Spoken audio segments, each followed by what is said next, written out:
It's about the stories. It's not about the ship. I christened the ship the Titanic for a smooth sail in the city of Pigeon Forge, Tennessee. Think big. Everything you do is a presentation, no matter how small or how big it is. And that became the motto at Disney. If you want to get something done, just give it to her. You worked with some of the biggest of the biggest names. Mary worked for Disney for many years. I owe her a lot.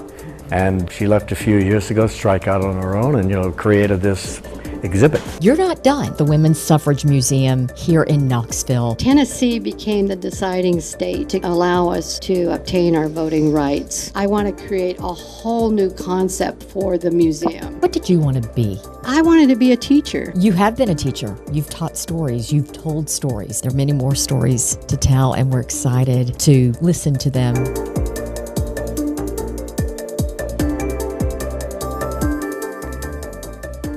From helping to revitalize the legendary Walt Disney Company to launching the Titanic, a world-renowned museum in East Tennessee, to now celebrating women's right to vote through a museum that focuses on women's suffrage in Knoxville. Mary Kellogg has lived an extraordinary life, a career based on telling stories and sharing history. I had the opportunity to sit down with her recently to hear her extraordinary journey and the lessons that she's learned along the way that we can all apply to our lives. Here's our conversation.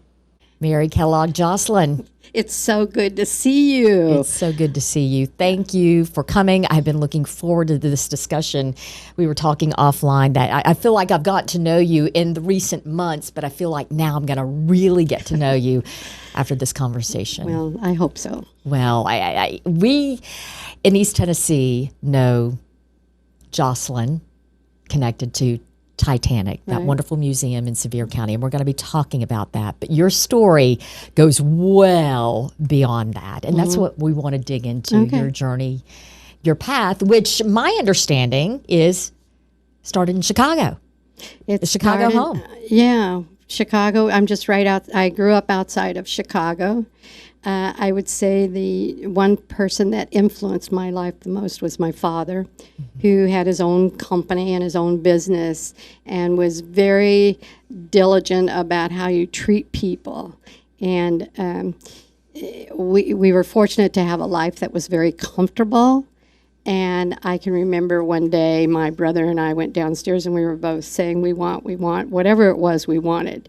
And later on in the day, he said to us, why don't you go upstairs into each of your bedrooms and find your best dress and your best clothes that you have. I'd like to see that. We brought him down, very proud. We were very young. And he said, now we're going to take it to people who don't have anything. And from that moment, my life changed with taking care of people. And I give that credit to him on that one moment. What did you want to be when you were a little girl? I wanted to be a teacher.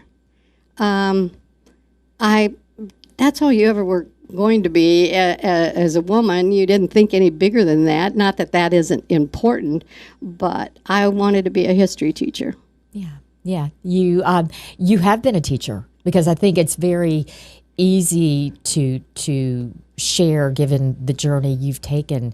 You've taught stories, you've told stories, and through stories we learn and we go forth. But as far as your story, grew up in Chicago, but as Mary grew up, how did you end up in California?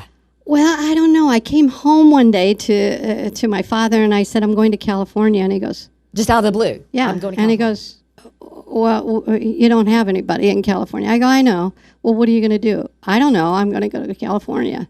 And so I drove across country in a car by myself, which I would not have the strength to do today. I didn't think anything about it. And I drove 3 or 4 days, however long it took me. And I thought, well, where am I going to go? Well, Hollywood and Vine, because that's where the Tonight Show is. I'll go there. And, of course, there's no place to stay. And I'm thinking, well, I got to get a job.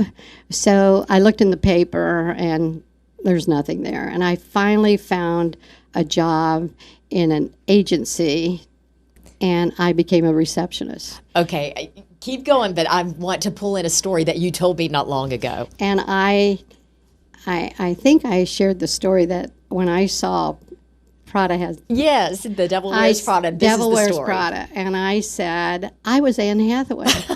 When I saw that picture, I thought all the copywriters there, all the art directors, everybody who came into that office came through the receptionist desk, and they all had the furs, and they were glamorous, and the artists were drawing all the pictures in those days.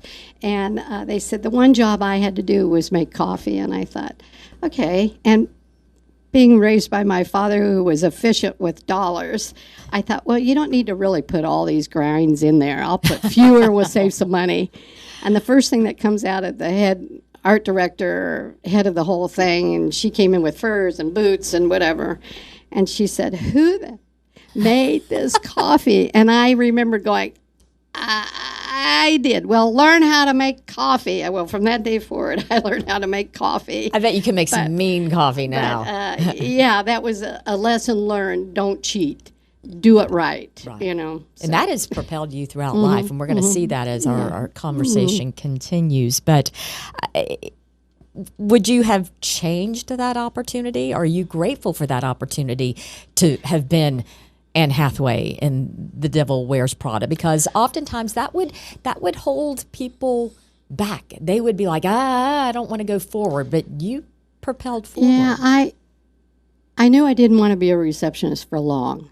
So my job was to figure out, how do I merchandise myself that I could do a lot more?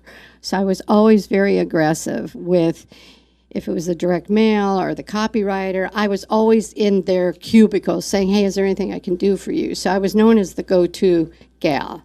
And I don't know, I would work on weekends as a receptionist. I have no idea what I was doing. And You're I the would best receptionist of all time. I remember the direct mail person, Myra, I can remember her name, and she said, Mary, here's a project for you.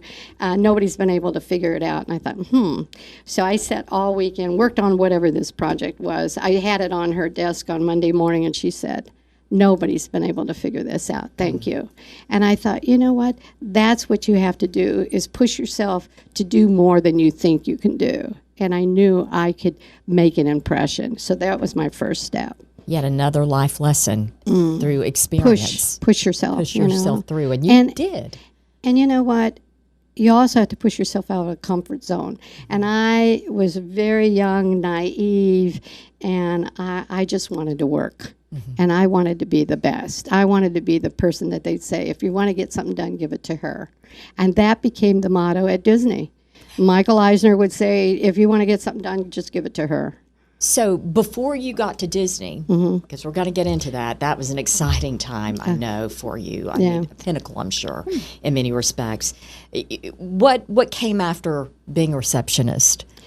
I went into the production side, and I was, before that, I was in the fashion office. And I remember in those days you taped shoes for the runway shows, and that was the grunt work I had to do, was tape 500 pairs of shoes so they wouldn't get dirty on the bottom for the runway shows. I don't know if they do that anymore. And it was a glamorous job. Sure. And I was working directly with the president and all the top executives. And one day... And this was at the agency? Yeah. Okay. And so at that point, all the production guys I knew, and I always was talking to everybody, and I remember them pulling me aside one day and said, you got to get the basics, kid. And I go, but I'm in such a glamorous position. You got to step back and get the basics, which was all production work and in the print world. And so I said, I'm leaving, and I went down to the grunt of the bowl of the whole operation, and I became head of production eventually. Eventually. And that's when you were at the agency. The agency. Yeah. You learned everything that there was to learn. And I think that's another life lesson, is that, don't be just focused on taping the bottoms of shoes, being willing to learn and go to different places that you don't necessarily see in your purview. How long were you at the agency? 10 years. Well, I very short, or maybe a couple of years, because CBS was always coming into the office. Okay, so this brings in CBS. And I was always like really friendly with the guys coming in, and they were trying to convince retail, because it's a retail agency, that they should be in television. And I remember, I can see him, but I can't think of his name. And he said to me, we got a sales position open at CBS. You should go after it. And I go, I'm not a salesperson. He said, oh, yes, you are. And I thought, well, I could go into sales and learn that area and come back and merchandise myself much better. Because at that point in my career, I wanted to be head of all Federated stores across the country. That was my goal at the time. And I'm little Anne Hathaway thinking like that. And so I went for the interview, and I got the job because it was a whole new division at CBS that was to convince retail operators that they could be on television. But they didn't know how to get them on television, and they wanted retail. So I thought, I got the book for dummies for television. And I thought to myself, okay, part of it is how you present something. And I was always taught it's about presentation. You can be good, but your presentation has to be your signature. So I studied all weekend, and they said, we're going to take you on a sales call. And it was to a paint company. And so I thought, well, it's all about theatrics. So I had the stopwatch, and I had the clipboard, and I had the whatever the words were that you're going to say on the ad campaign. And he looked at me and he said, she's going to pitch you what your ad will look like. And I pitched him, and at the end the guy says, okay, we'll go on television. Well, I didn't know that was a big deal. Okay. And we get in the car, and he says, don't let anybody know it was this easy. And I go, oh, okay. And we got a $300,000 contract because of that. And it was the first time they were I can't think it was a paint company. And but I realized that was going to be the point. Everything you do is a presentation, no matter how small or how big it is. Everything is a presentation. And I learned that life lesson at that point. Okay, we are getting lots of life lessons here, and we want them to continue coming. But not only when you were at CBS did you do sales, you did marketing, you did programming. I mean, yeah, that's a lot, quite frankly. How did this progress that you were able to land in these different arenas within the same entity? I realized early on that you get typecast. And when I was in sales at CBS, I really did not want to be there. However, I did meet my husband at CBS. I wanted to be in marketing. So I ran around with the marketing people. And at the time, Connie Chung was head of the news area for CBS, and she and I became very good friends. And I'm going to go back to that in a minute, but I ran around with the marketing people. And my feeling was if a job opportunity came, they already knew me. And I was that young, aggressive person that kept saying to everybody, I want to be in marketing. And when a job came up, I thought, well, I'm going to pitch it. And then I thought to myself, I have to do an ad campaign on myself. So I came up with an ad campaign, and the one person in every building you have to know better than anybody in any job are the secretaries. And I knew them all, and I would always make a big deal from my heart to acknowledge them and acknowledge their workload they have. And so I went to her and I said, it was for the general manager, and I said, I want to do an ad campaign on myself, but I need to get into his office. And every day I want to do a Kellogg special case cereal box, and on the back will be the ad campaign, and it was a crossword puzzle, and it said, why should you hire Kellogg? But I need to get into his office every day because I'll fill it out each day. So I was going to spell the words from Kellogg on the crossword puzzle I did. So every day I'd bring a cereal bowl and a placemat, and remember, it's all about presentation. Absolutely. And a spoon, and I would do that for 4 days. So for 4 days, he would call me and say, this is an unbelievable campaign. What he didn't know at the time is that I was dating the vice president of the Los Angeles Times, and I had said to him, you know what, do you think you could run a full-page ad for me, fake? and I'll design it and I'll send it in and then run it on the presses for me. And he said, okay, we'll do that for you. So that Friday morning, he gave me the paper that night, so I had the front page. It all looks the same, and I knew he got 3 papers. And so I went into his office. I told her, I'm going to take these 3 papers. These are the 3 papers we're going to put down, because it has my ad in it, and it doesn't ask the question. It says hire Kellogg. So at that point, he comes down to my office, and he says, Mary, you didn't really run a full-page ad in the LA Times. And I let it sink in for a minute. And I looked at him, and I said, I could tell you I'm creative, or I can show you. I want this job. And I got the job. Yeah. But it reinforced presentation, merchandise yourself, run around with the people that you know can help make that decision happen. And I think what people do is wait until the job's open and then they merchandise themselves. Because as soon as I got into marketing, I knew I wanted to get into programming. And I wanted to be the first woman to get into programming. So you were the first woman at CBS. Wow. Okay, let's talk about that. Okay, so every day I would run around with the news department. So from marketing, you had to work with the news department. And the news department hated the marketing people because they don't want anything to do with marketing. We don't need promotion. You know, why is this kid sitting? And I thought to myself, you know what? I need to make them feel comfortable with me. And I would sit down in that newsroom every night. And all those guys kind of looked at me, a young kid over there sitting there. Why is she always sitting there? She's in marketing. And then one day I wanted to do a Christmas campaign with the news department. And at that point they felt comfortable because when they came off the set I could talk to them about the news and everything. And so they said, you'll never get that news department to do a Christmas campaign. And I said, we have to soften this news department up. You know, they just so rigid, you know. So anyway, I got them all. And I took them to a bakery, and I said, we're going to bake cookies. And from that point on, they realized that it's okay. And it's about relationships, too. Forging relationships, getting beyond just the casual, and then taking the time connecting to know their world, not just some marketing person coming in and throwing a storyboard and said, this is what we're going to do. Now they felt comfortable because now they were coming to my office when I didn't go to the newsroom. As a woman, a first in that, did you face any challenges in that day and time? Were you intimidated? What always did you intimidated? Yeah. What? Give me a sense of what it was like and being the first harassment. woman. I was going to say that happened too. Yeah. On a big level. Yeah. But I can remember saying to, I called him a gentleman, but he wasn't. I just said, don't do anything you're going to be sorry for tomorrow.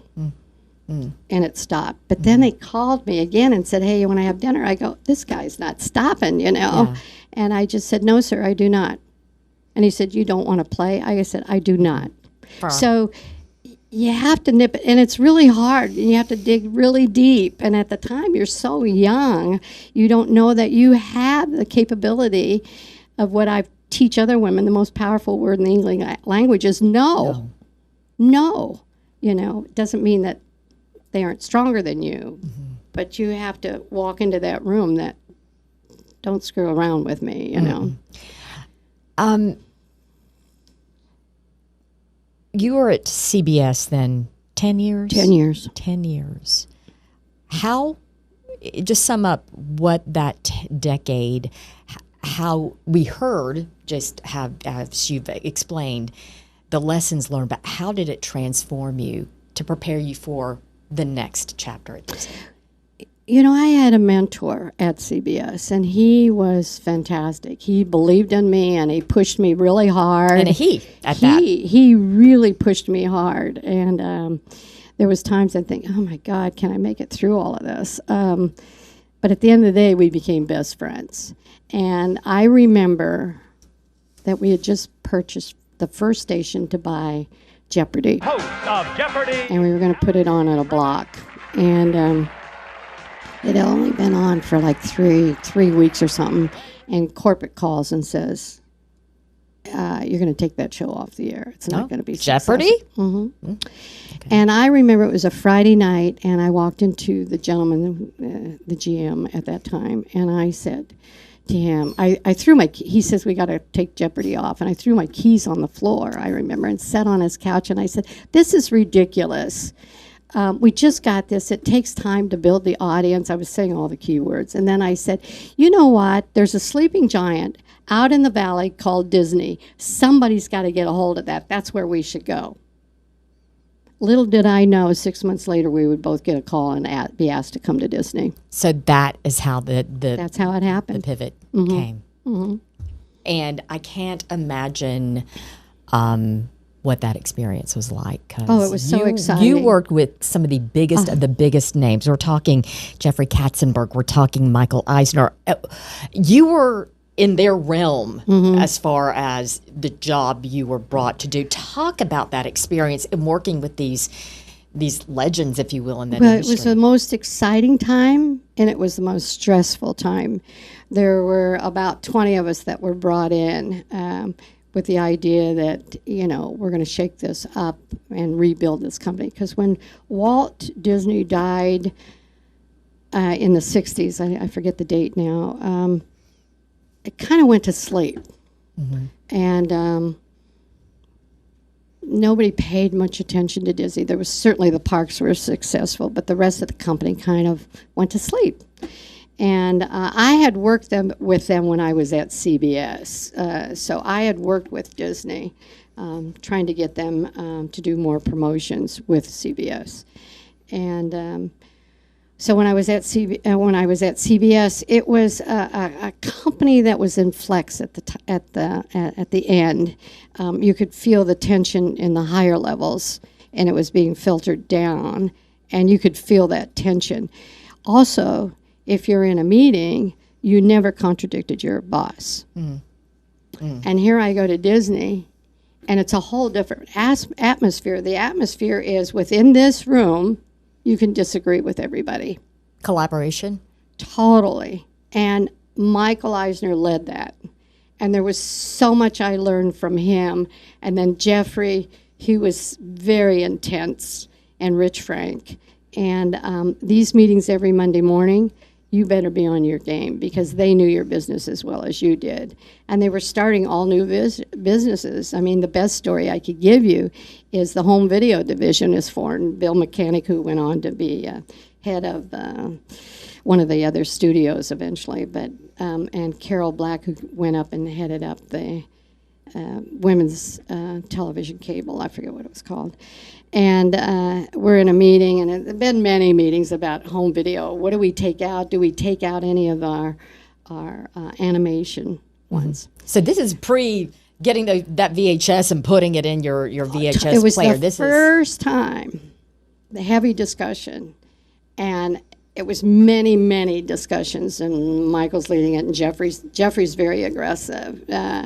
And I remember them, Bill or Jeffrey, saying, Bill, how many do you think we could sell? After they'd made a decision that it was going to be Snow White. And I remember Bill giving a number, and I'm going to give a number, and it's probably wrong, but let's say 7 million. And Carol, and then he looks at Carol, and who's head of marketing for the video, and he says to her, how many do you think you can sell? And she says, I'm going to say a number again, 10 million. And he said, we're going to take her number, and that's what we're going to do. Now I'm going to teach all of you a new word in the business world, synergy. You are all going to leave this room in all your divisions, because I was in television, and movies and everything else, and you're going to come back next week, and you're going to tell me how you're going to sell this. Now, I had the hottest show on television at the time, which was Regis and Kathy Lee. I'd brought them I merged them together and brought them to, with my boss, to Disney. So I go to my team and I say, okay, we got to promote the home video division, Oh, what a drag. because there is hierarchy within the studio, and this home video thing is like, why do we got to promote this? So the following Monday we come back in, and he's not happy with any of us, that none of us came up with good ideas. So I go back to the thing. I said, well, I just got my ass handed to me, so we've got to put our heads together and figure out how we're going to promote this thing. So all of us are type A personalities that are sitting around that table. So now we're in competition with each other to get his blessing. So whatever all the ideas that were thrown out on the table. And we all come back, and he blesses everybody. Go. You will learn a lesson from this exercise. So we do it, and we sell, and I'm going to say a number I don't remember, 14 million. Right. And it proved to me, which I took to my businesses that we eventually had together, John and myself, that synergy is like a wheel. And every wheel the spoke in the wheel has to work to make something successful. If there is a broken spoke, which I've talked to my staff many times, don't sit around and talk about it. Go and let's figure out how we can help them make them successful, because a broken spoke will not make the wheel go round. No, it just weakens the entire entity. That was the most impactful moment in my life, was Michael Eisner teaching me the business of synergy and how important it is to a company to be successful. And I used it all the way through Titanic with life lessons for people learning how to work together. You know. We will get into that once we enter. But I loved my Titanic time at Disney. I mean, let me tell you one story I love. Please do. Is we were just forming the Hollywood movie division, and Jeffrey was in charge of that. And it was 3 Men and a Baby. Now, Love that movie. I Oh my can't goodness. remember if there were other movies before that. I can't remember, but this particular moment was powerful for me. Ted Danson, Steve Guttenberg, Tom Selleck. And I remember, I can imagine there's no computer systems in those days, that Jeffrey must have had a team out there calling on Sunday night all the numbers. So we're all waiting on Monday, and we're waiting, and he's a little late, and we're all thinking, oh, I hope the numbers are good. And again, we learned synergy. All of us had to promote this movie. And he walks in, and he's smiling. And when Jeffrey smiles, we know it's good. If you're going to be intimidated, it's by Jeffrey. Yeah. And so Jeffrey comes in, and he said, we did it. Whatever the number was, he was very happy. And he says to the team, I'd love to give something to the three gentlemen. I wonder what I could do. And being a smart aleck kid, I go, give them $1 million each. Okay. And he did. Deal. Oh. And I said, the note should say thanks $1 million. At that point was a second life lesson, to think big, because you can always take it down, but to push somebody up is really, really hard. So I always taught all my team, think big. We can bring it down to the level that we can afford it, but we have to reach for bigger ideas.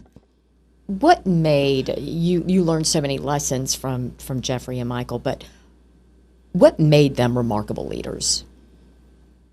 They allowed you to be creative. They allowed you to be in a room with people who are smarter than yourself to say, it's okay to have a dumb idea. Because I can remember Michael, I pitched a show idea, and he said, Mary, that's an old idea.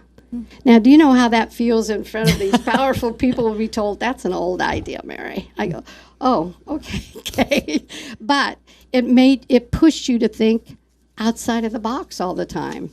Mm-hmm. So, and we need that permission to be creative, and sometimes we're pushed in a direction we don't necessarily want to go. Feel comfortable in, you know.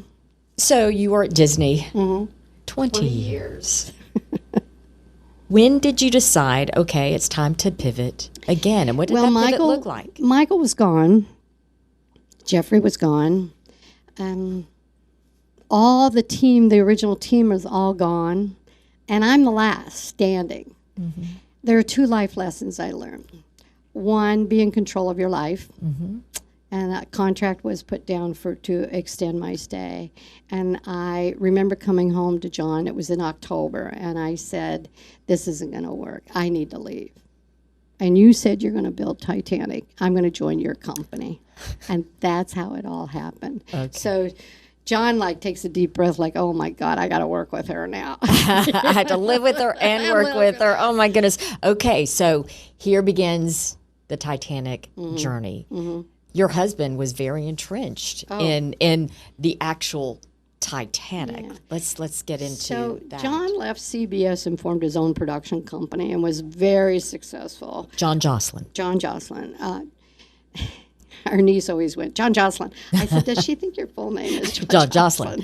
So he starts his company, very successful. But I'm into my career. Yeah. So I'm kind of doing my own thing. He's doing his own thing. And one day at the kitchen table, he's reading the paper, and it says they found Titanic. And I remember him saying, you know what, I think my next television show, I'm going to go to the bottom of the ocean and look at Titanic. And I went, what?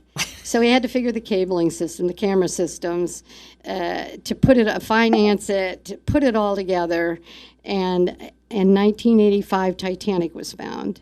In 1987, he put an expedition together and went out to the Titanic. Now, the goal was not to bring up items, but to look at the ship at the bottom, because people hadn't really seen all the cabling systems and everything they had that he helped develop. So he had a great team that put it together, and he was going to do the first television show on Titanic. So the American submersible Navy would not give him even rent it, the submersible, and he ended up working with the French, and he was able, there was only 3 at the time, so I'm hearing bits and pieces about this, but I'm so into myself and you don't have time to go on the journey with Titanic. Oh, okay, John. So anyway, he does the show. I remember being over in France because they were going to use that as the home base, and the show was airing, and at the time, he and his team decided to bring up artifacts. So the artifacts stayed in France for about 10 years for preservation. And then John thought, you know what, they probably should go on tour. So I'm hearing all of this, but I'm not invested in the conversation. Mm-hmm. So he has a team, and they put it on tour. And the first place they take it to is Memphis, Tennessee. Huge success. He realizes the world wants to see these artifacts. And I don't know how many years later, maybe he would know best, but I'm going to say maybe 4 years later, he realized that model's going to wear out. And he says to me one day, you know what, I think I'm going to build a permanent museum. And there's a whole nother story how he ends up in Branson. It's because of me. And so I said, well, where are you going to build it? He goes, Branson, Missouri.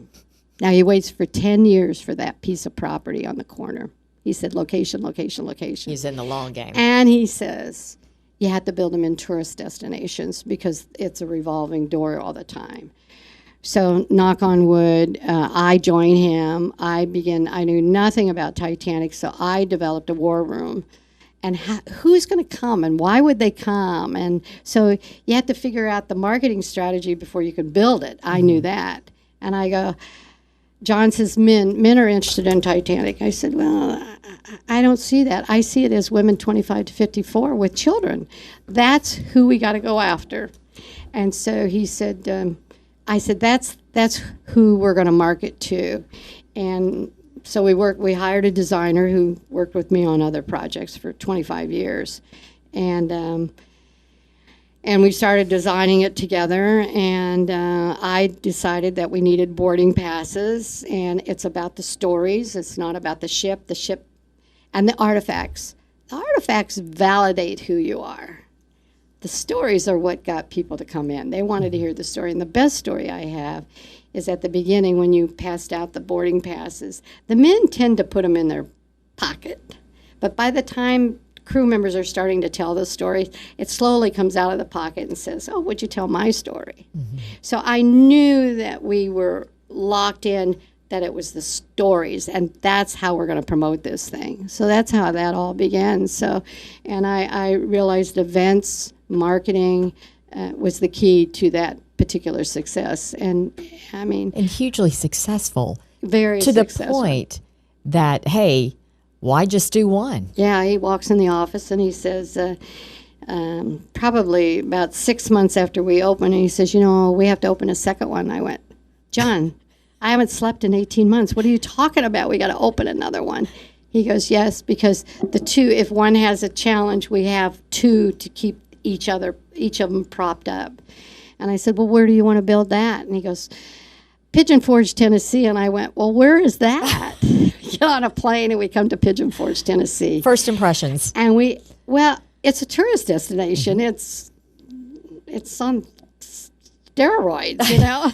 And so anyway, he found the land, and we brought our construction team from Branson that built the first one, and with John, we brought a head designer from England that had worked with Disney, so we knew how to do this. And one of the things when we were building it, John had said, do we really want to build a ship? And I said, well, one of the things that I learned at Disney is you have to build for the nag factor. And the nag factor is build a building that will create talk so people say, hey, I want to go in there. And if I'm going after 25 to 54 women with children, I need to have them drive by and the children saying, I want to go to that ship, not knowing what the hell they're looking at. And if no one has ever been. And nobody knows what the Titanic is, because when I said, we're going to do costumes, and I'm going to put them in maids' outfits, I remember going to the schools with the maids, because my idea was that's a marketing technique, the way you dress your characters. And I also was ingrained that you didn't take them outside of property. Mm-hmm. And then one day I went, well, wait a minute, I'll use them as marketing. So we'd go in the schools and they'd think they were pilgrims. That's how it all started. They think you're pilgrims. No, and that's how it started. I'll definitely feed into this because my kids are young adults now, but I definitely fell into that 25 to 50-year-old. I had 2 young children at the time, and of course we made our visits to Sevier County to all the attractions regularly. Well, and then there's that big ship. You've got to go. I will tell you, the big support for Titanic's success in Pigeon Forge was WBIR, and it was Jeff Lee. Yeah. Jeff Lee picked up the phone and called me and said, hey, I want to have lunch with you. I want to talk about this. And Jeff Lee, our former general manager. Mm-hmm. And he was very warm and engaging, and we want to be the station that's going to be part of your success. He never pitched ad dollars or anything. It was, how can we tell this story through our news operation? And I give Jeff Lee so much credit, because there came a point that we had to do, we knew we had to do a major buy. What major buy did we do it? With WBIR. WBIR locked us in that on opening day they would be there and they would have the exclusive. It's a relationship. Once again, it was relationships. all relationships, yeah. What I love, and we keep coming back to this too, it's about storytelling. And I totally echo what you're saying. When my children and I went in, we got our cards. I eventually learned that I died as that passenger who I was designated to be on that card.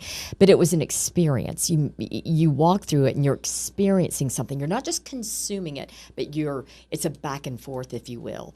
And then the one thing that definitely hit my children, but myself as well, is as you're leaving, there's that water that you would put your hand in. That was the temperature of that the night. Ocean when the ship sank, that these people endured and perished.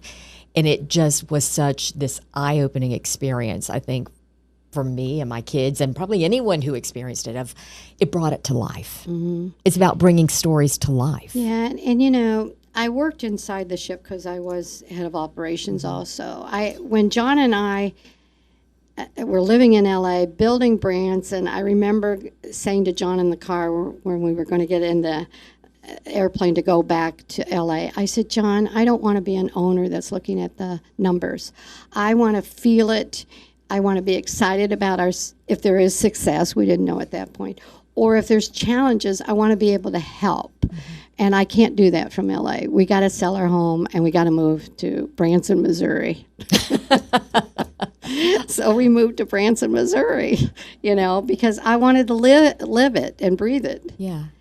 When did you decide, okay, it's time to leave Branson and set down our roots in East Tennessee, knowing at both times you were caretakers for both? We kept the home in Missouri because I was going back and 2 forth weeks, between 2 the weeks, two. 2 weeks Okay. for 15 years. And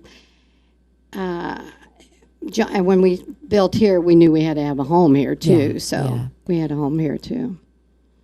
You led the Titanic for how many years?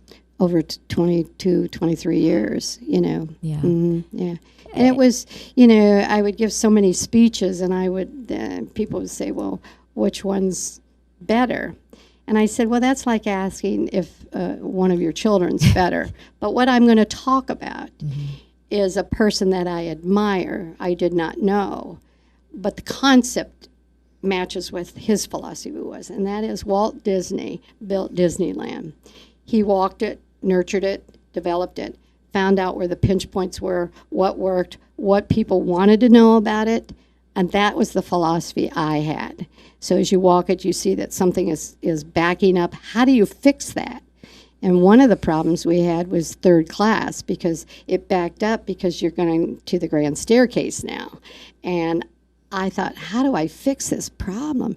So on the audio tour, I changed it so that the copy said something like, if you are experiencing a backup within this third class gallery, remember that's what they went through that night, trying to find their way out. So it sets the tone like, okay, there's a reason why this is happening.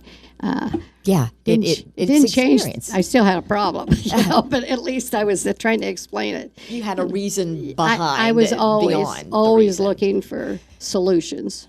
What's the most special artifact in the Titanic that still just has a place in your heart? I mean, I have to think there are many, many, but is there one that stands out?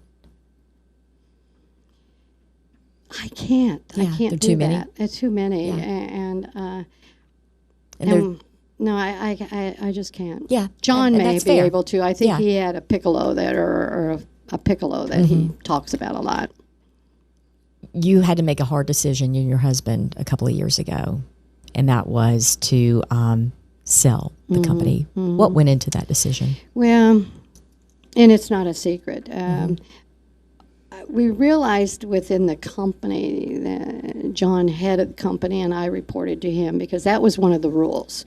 When we got together, I said, John, everybody's going to report to me because I understand operations, minutia, and I'll report to you because there's got to be one boss that's head of the whole company.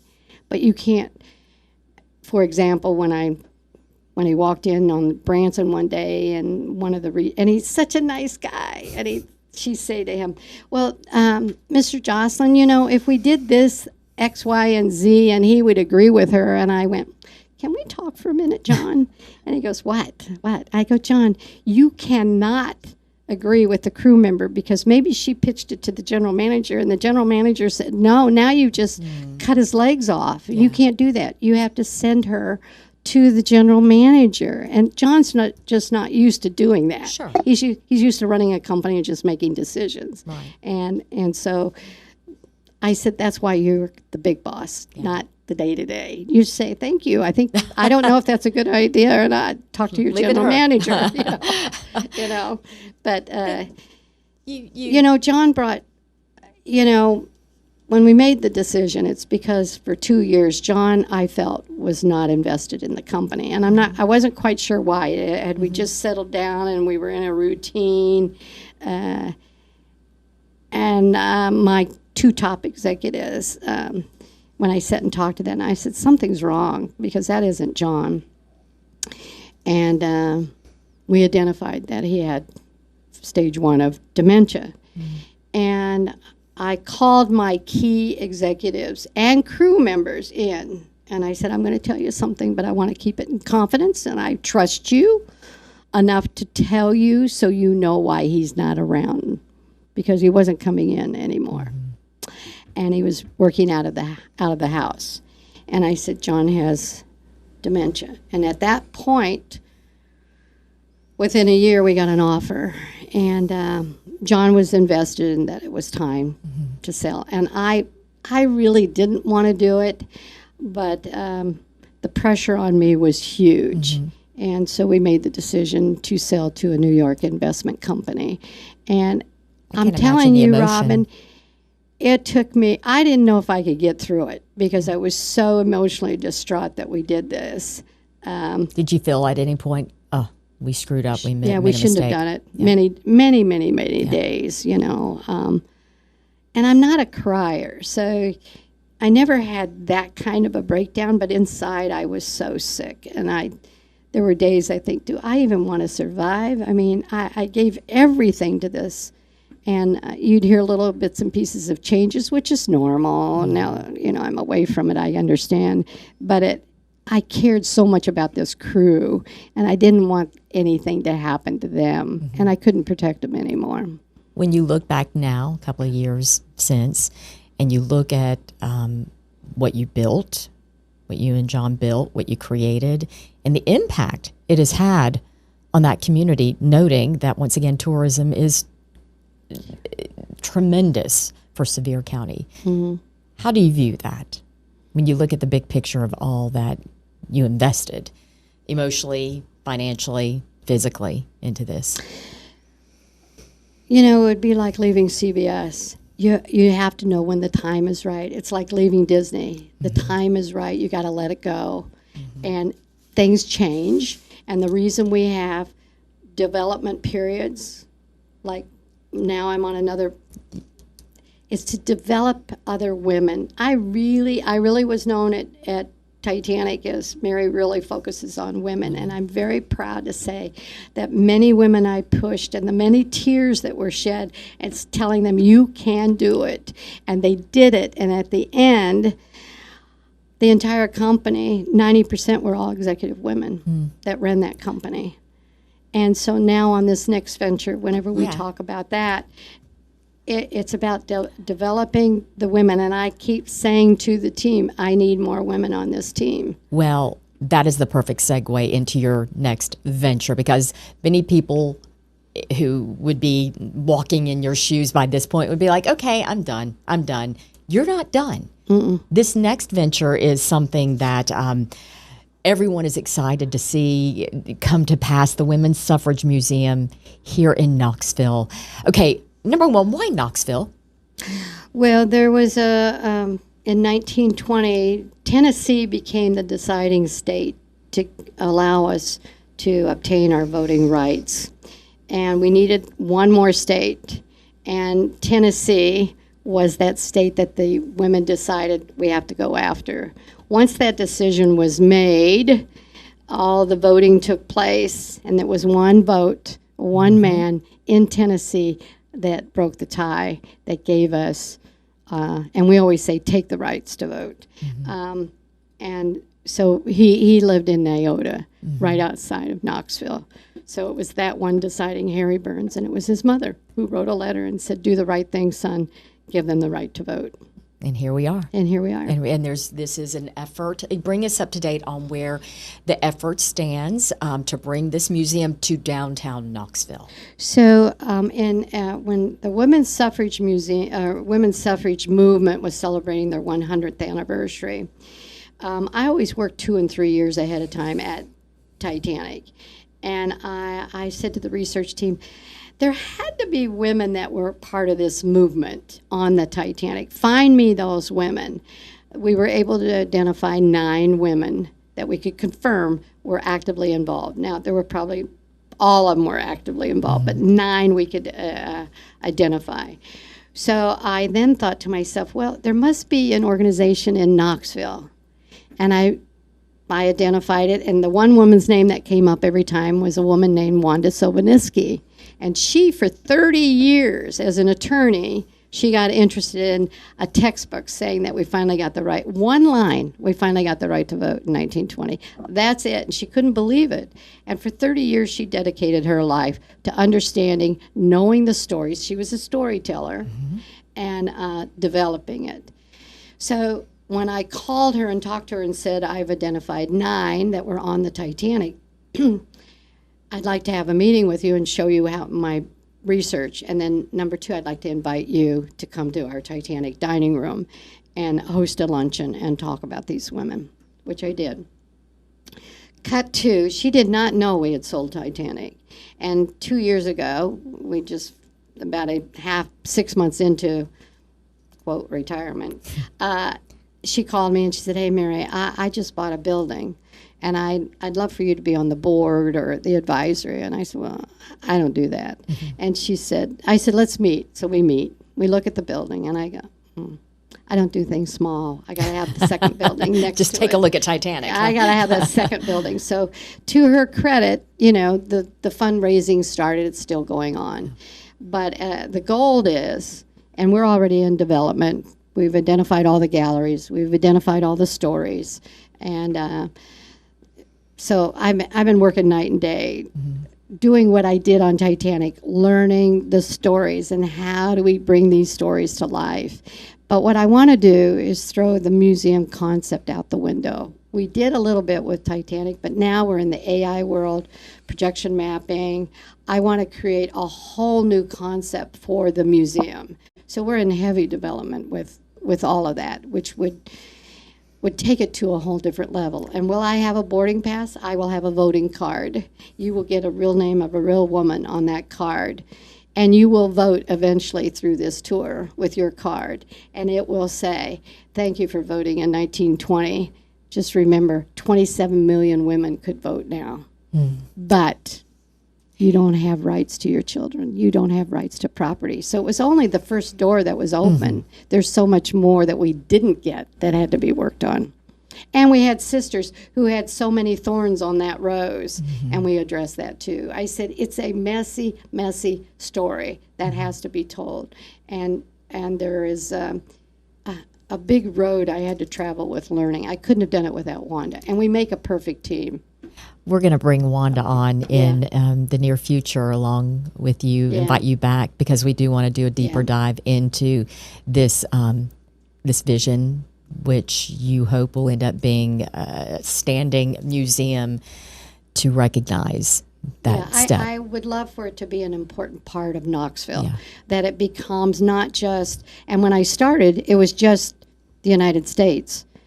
This is much bigger. It's about the world's rights of women voting. So, how's your definition of success changed over the years? Helping to make other people successful. That's the goal. What advice would you give a young person who is the Anne Hathaway right now? Dream big, because big ideas can be created even in small details. So when we had the Titanic and I wanted to celebrate, unfortunately not celebrate is the wrong choice of words, but to honor the 100th anniversary for Titanic's sinking, my feeling was, how could I do that? How could I make the people coming through that museum pay tribute to these passengers? They do with the boarding card, but how do I take it a separate way? We had a big meeting, and everybody was throwing ideas out. And one thing I did was have a red rose on all of our ads because I felt it softened the hardness of the ship. And the art director is sitting, I can see him sitting down there, and he said, well, the flower has always been a big deal for you in all your campaigns. And I went, the rose petal. That's what we could do. And we had rose petals dried, and we brought them in. So when you came into that memorial room, you received a rose petal. Yes. And then I contacted the Coast Guard. I can't believe I did this. I contacted the Coast Guard and I said, if I have, for 1 year, we honor these passengers, I would like to build a coffin that matched what the bodies were in and ship it to you and have you take it out to sea and spread it out where we lost Titanic. And all the way I'm going up the chain and I'm thinking and I'm already promoting that we're doing this. And I'm thinking it's somewhere. Apologize later, right? To the top and they're going to say, what does she want to do? Who? The Titanic? What are you talking about?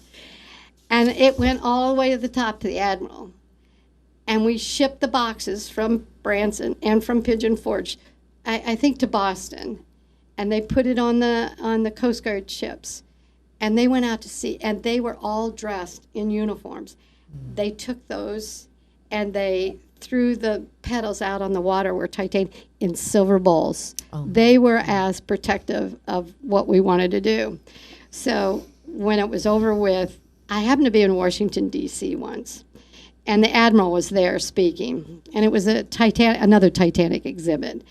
And I asked him, I said, would you have allowed that today? He goes, absolutely not. Okay.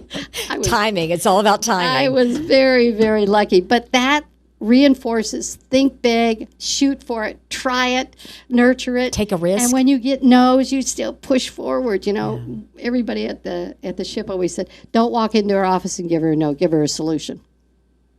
I think that is the perfect piece of wisdom to end with. Thank you for sharing your story, and thank you for sharing the stories of so many others.